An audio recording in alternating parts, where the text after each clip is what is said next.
Hello and welcome to the Womb Centered Healing Podcast.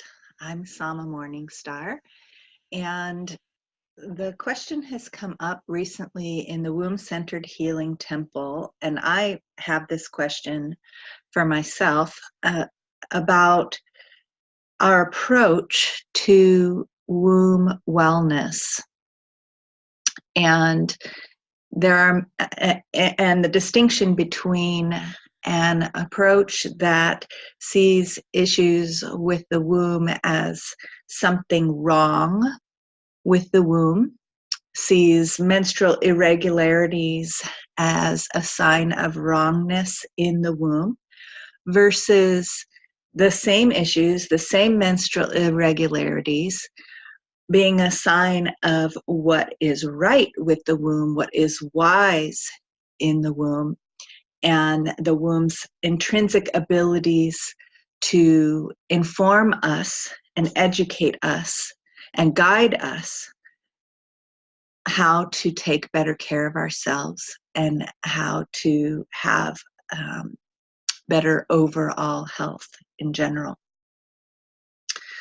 So, as you can see, the baseline of this discussion is the same, and it's just simply how we're looking at it that changes things for us drastically. So an example that has come up for discussion on numerous occasions between myself and my clients, especially during the womb wellness assessments that I've been doing for a womb-centered healing temple members, is that as we're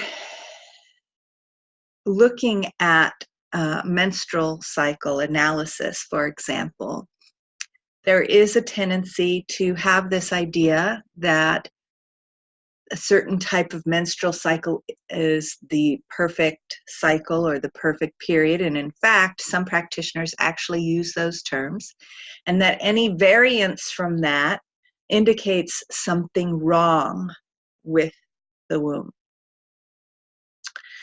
And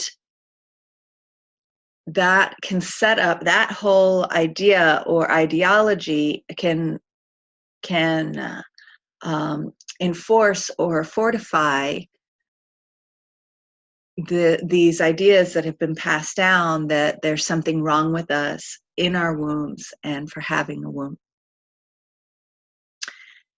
And it's very easy to have that perspective fortify those ideas and those feelings within us, and self-judgment and self-criticism and feelings of wrongness about our wombs.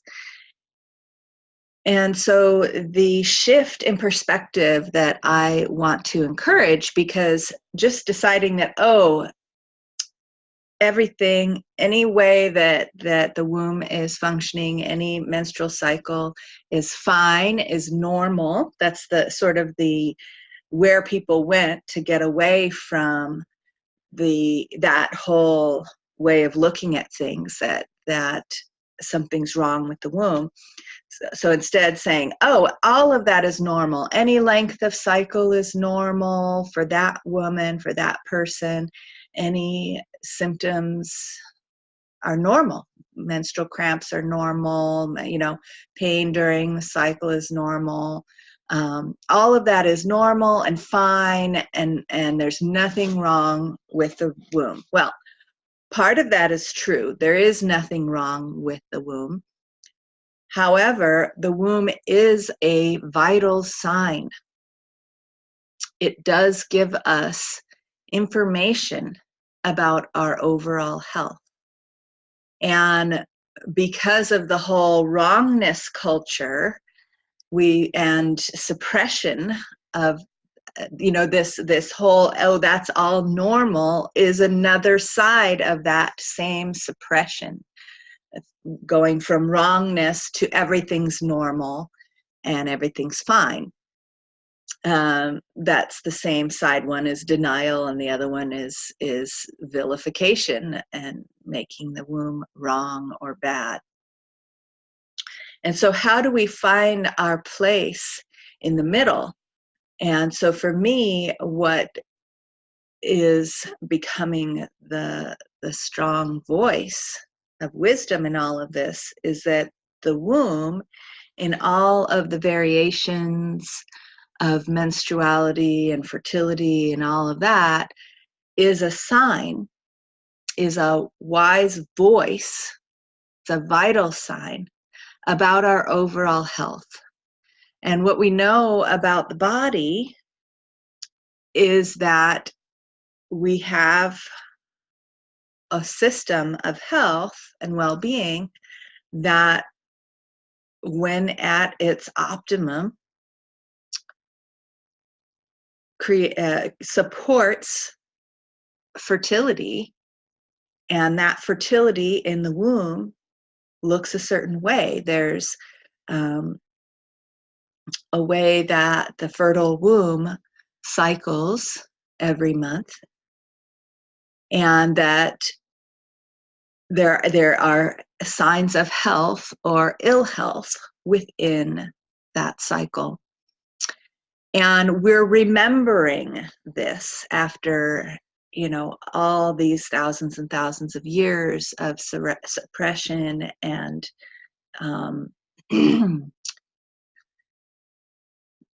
ideas about the womb being wrong and the source of sin and all of this. And so as we reclaim the wisdom of the womb and see that actually it's not true that we have to suffer miserably as women to be fertile and have babies, that there's actually a healthy, not necessarily painful way that we can be with our fertility, that we can navigate a pathway to reclaiming that might be fraught with moments when those ideas, that habit of seeing something wrong with us or something wrong with the womb comes up. And we get to reestablish and reassert for ourselves that actually this pain that I'm having is not necessarily something wrong with the womb. In fact, it's something right with the womb, that my womb's wisdom has a wise message to tell me about my overall health. And that might be a lifelong journey, relearning that language and learning to listen to that wisdom. And there's nothing wrong with us as women in that, as menstruating women. Actually, what's not really working is the way that society still is. And it makes perfect sense that our wombs, the focus of so much strife and argument and suppression and all of this, would feel the pain of all that that's going on, whether it's our own, even if an individual woman like myself or you listener might find a way of doing everything possible in my life or your life to support optimum womb health. The truth remains that thousands and millions of women still on this planet suffer egregious suppression and abuse by the societal structures that are here, and have not reached that degree of optimal womb health and wellness in their lives, in their lifestyle. So as long as one woman is being oppressed, I'm not sure that it's possible for any of us to be fully in our optimum womb health, because we're not separate. We're deeply connected with each other. And some of us are more sensitive to this collective reality than others. I know that my healing path has been one of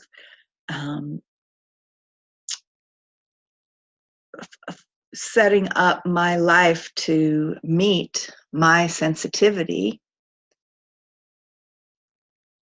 so that there's a delicate dance between, where I can be in relation to, so I have to live out in the country, for example, in a very rural area, because having too many people with all of the various degrees of suffering and pain that everyone has, if I have too much of that around me, my energies start to shut down, my systems start to shut down. And so because of that sensitivity level, I need to remove myself to a more rural area with less population density and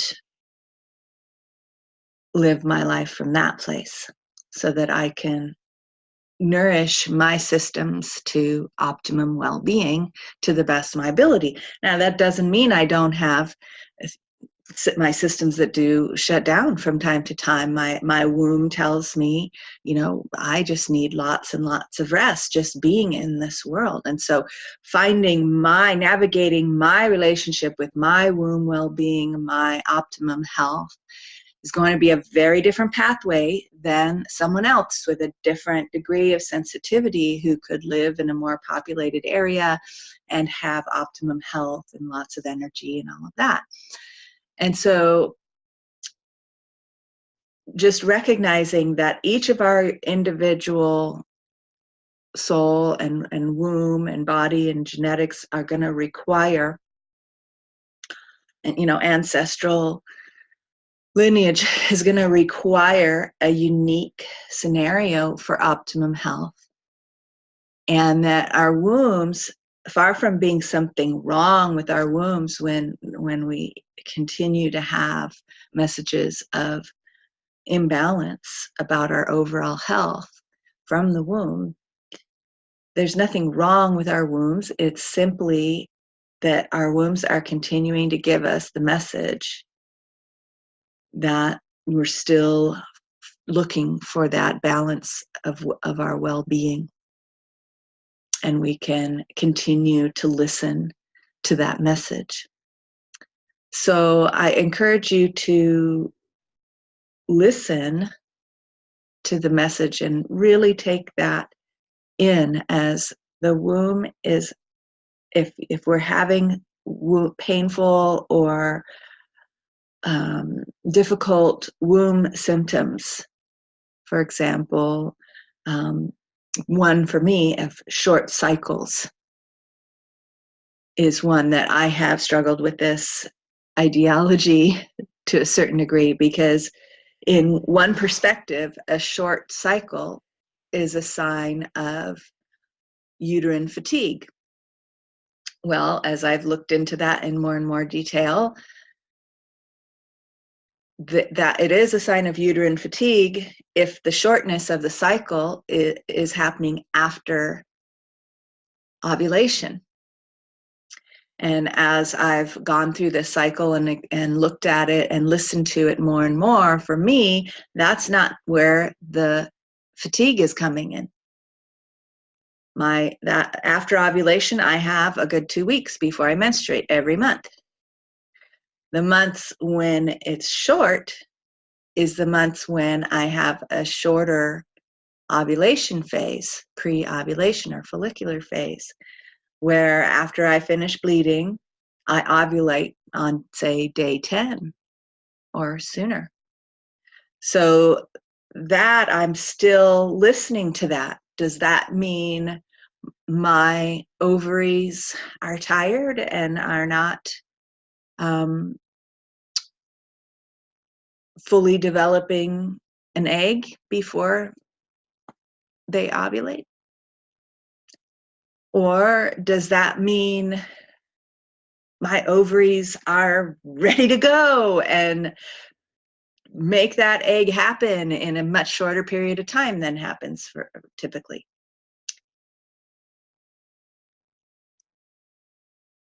And my sense of it, given all of the aspects of my life and where I tend to feel fatigued and irritable and undernourished, which is during that follicular phase. After that's where I don't have premenstrual irritability. I have postmenstrual irritability, and that's where I feel depleted.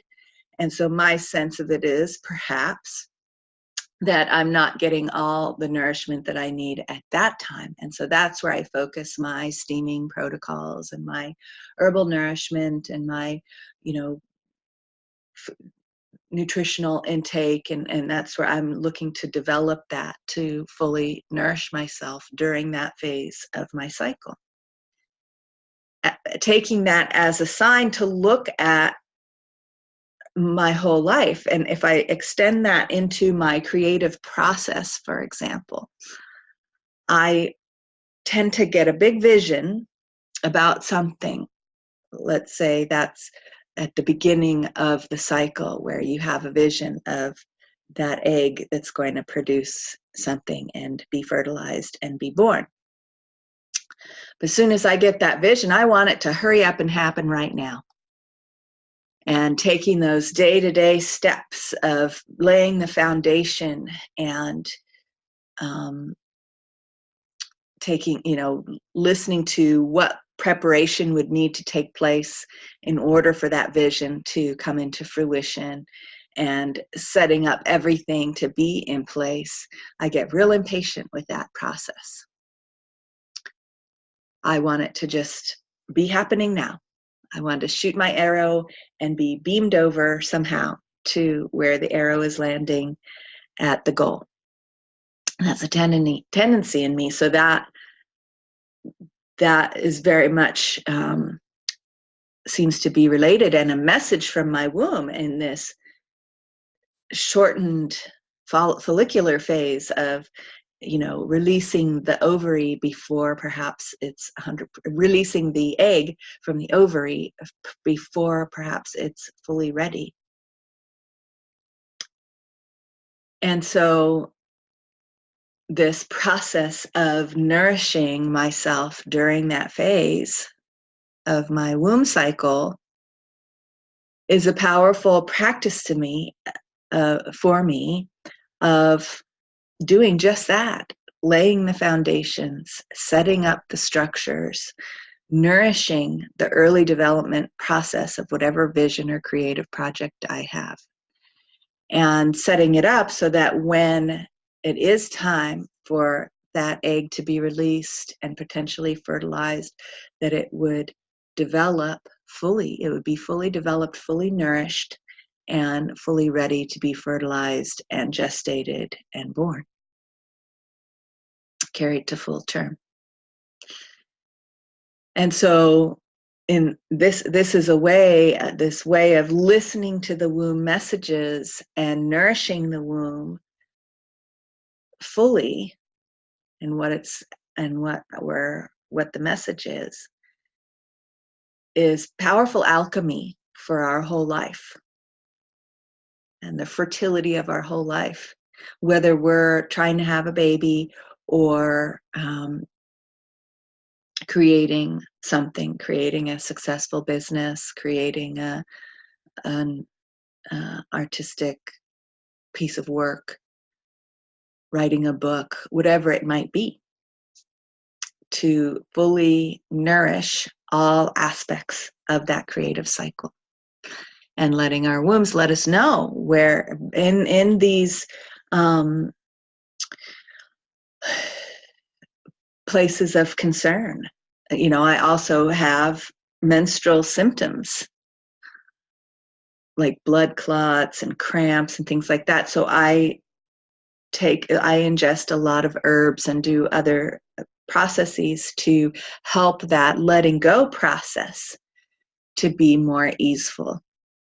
And that's when I need a lot of rest, a lot of nourishment, so that I'm not already depleted as soon as the menstruation is over, right? So that all parts of the womb cycle are needing to be nourished optimally. And we're just relearning how to do that.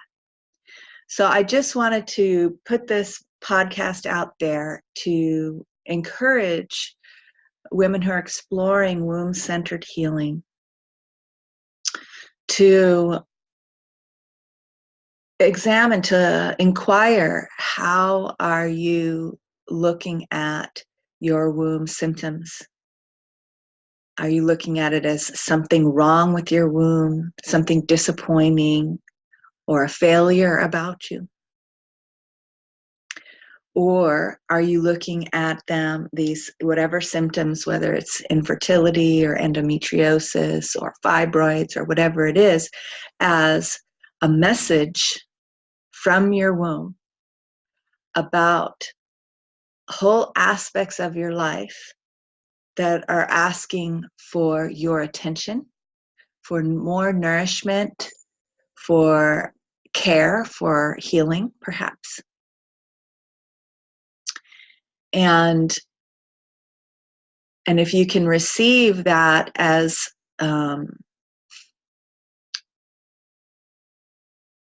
constructive feedback instead of criticism, so a sign of something that's well and whole and asking for more wholeness to be tended. So it's similar to the shift in, a lot of people who have had chronic illness throughout their life think of themselves as weak, or that they have a weak immune system. People that get sick frequently or have sensitive digestion, like myself. And part of my healing process in that, I had sensitive digestion from the age of 1.5. At 1 year old, I had diarrhea for a whole month, and my parents at that time, not understanding health, not understanding about gut flora or nutrition, were feeding me Kool-Aid to keep me hydrated, which has got tons of sugar and artificial coloring, because that's what they could get me to drink enough of to keep me hydrated. And that just exacerbated this imbalance in my digestion. And they eventually found out more information, information about how to help my digestion, but they didn't have access to the information that now I have as an adult. And so as an adult, my digestion was still very, very sensitive and very volatile. And I had to learn how to take care of that. Now, I could look at myself as being weak or something wrong with me, but what I've come to realize is that actually my sensitive digestion is a great strength, because it has made me have a healthier diet than most people that can get away with eating the unhealthy diet that is the norm these days. And so my overall health in the long run is stronger because my digestion was sensitive and rejected things and required attention. And so that's the same with our womb health. Those of us whose wombs will not give up with giving us this message about our system, about our culture, about our society, about our collective relationship to the feminine, about our individual relationship to the feminine. Our wombs are the strong ones with the loud voices speaking up for these changes that we all need to make collectively. So I just want to impart that to you. If you are sometimes having the feeling that what's wrong with me, what's wrong with my womb, why can't I conceive? Why can't I just have a normal, healthy cycle that doesn't disrupt my day-to-day life? And instead shift to, thank you, womb, for disrupting this these ideas, this what life is supposed to look like, and saying, actually, let's take another look at this, because great change is needed for our overall health as a species. And our wombs, especially our sensitive wombs that are saying, no, this lifestyle, this way that you were raised to live is not working. It's causing a tremendous amount of pain, and it needs to be addressed. And so I want to thank everyone's womb who has a sensitive womb that has disrupted that life plan that and those desires, and said, actually, we can't do that until something else changes. Inviting us to look at what needs to change in order for those dreams to come to fruition. And so I want to celebrate those sensitive wombs that keep giving that message that something else needs to change, something else needs to be nourished. These revolutionary wombs that won't settle for less than optimum well-being for us, won't settle for our lives being less than that.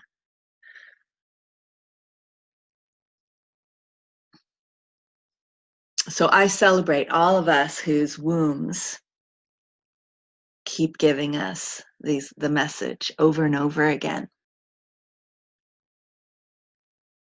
that change is needed. So thank you so much for listening. If you would like to join in on the conversation around these topics, I invite you to join us in the Womb-Centered Healing Temple Facebook group. There, if you're not on Facebook, we also have a Mighty Networks group. So you can go to Mighty Networks and do a search for Womb-Centered Healing Temple, and you will find us there. And Mighty Networks is a wonderful alternative to social media like Facebook, Instagram, all of that, which many people are veering away from, as it epitomizes some of the aspects of our society that we're longing for a change to. So Mighty Networks doesn't have some of the censorship and privacy and advertising